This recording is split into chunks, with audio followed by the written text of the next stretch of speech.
21/5/2026 வியாழக்கிழமை குருவாரம் தட்சிணாமூர்த்தி சிவனுடைய அவதாரம் தட்சிணாமூர்த்தி. இந்த வியாழக்கிழமை குருவின் திருவடியை பற்றிவிட்டால் சிவனோடு ஐக்கியமாகலாம் என்பது சிவனுடைய அருள்வாக்கு.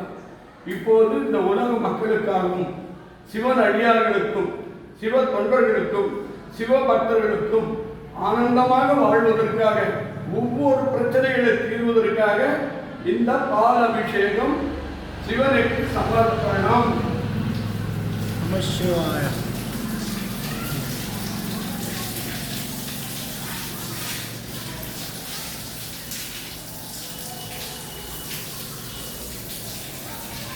சிதம்பரம் நடராஜ பெருமானுக்கு பால் அபிஷேகம்.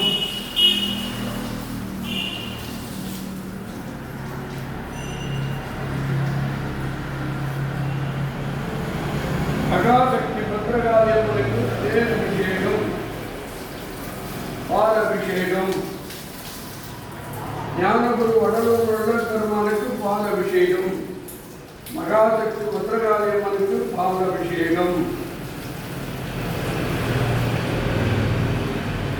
இப்பொழுது தேன் அபிஷேகம். பாலும் தேனும் கலந்தால் ஞானத்தில் சுத்த தேகமாக மாறும் என்பது தெய்வத்தினுடைய நம்பிக்கை. கடவுள் கருணையானவர், அன்பானவர். இப்போது சர்வ உலகத்துக்கு நவலிங்கத்துக்கு தலைவர், 18 ஜோதிலிங்கத்துக்கு தலைவர், பஞ்சபூத சதத்துக்கு தலைவர், உலகத்தின் ஞான தந்தை சிவனுக்கு தேன் அபிஷேகம்.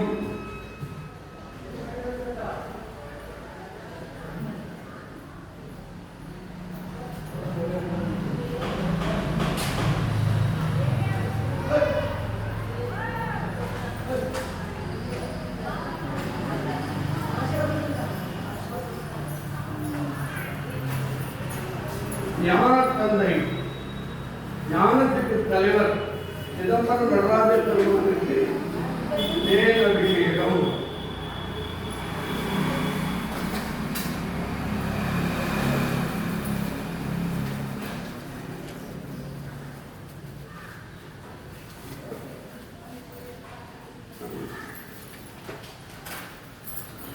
மகாசக்தி பத்ரகாளியம்மனுக்கு, நாகசக்தி பத்ரகாளியம்மனுக்கு தேன் அபிஷேகம்.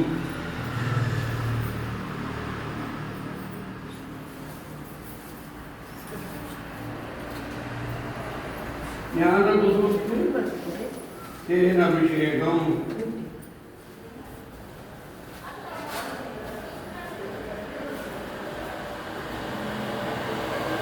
பார்த்து கொண்டிருப்பவர்கள், வணங்கிக் கொண்டிருப்பவர்கள் இந்த பால் போல தேன் போல ஒவ்வொருடைய இல்லத்திலும் உள்ளத்திலும் நீங்கள் நல்லாட்சி புரிய உங்கள் பாத திருவடி கம்பத்தை அருள்மணி சுவாமிகள் பிரார்த்திக்கிற வேண்டுகிறேன்.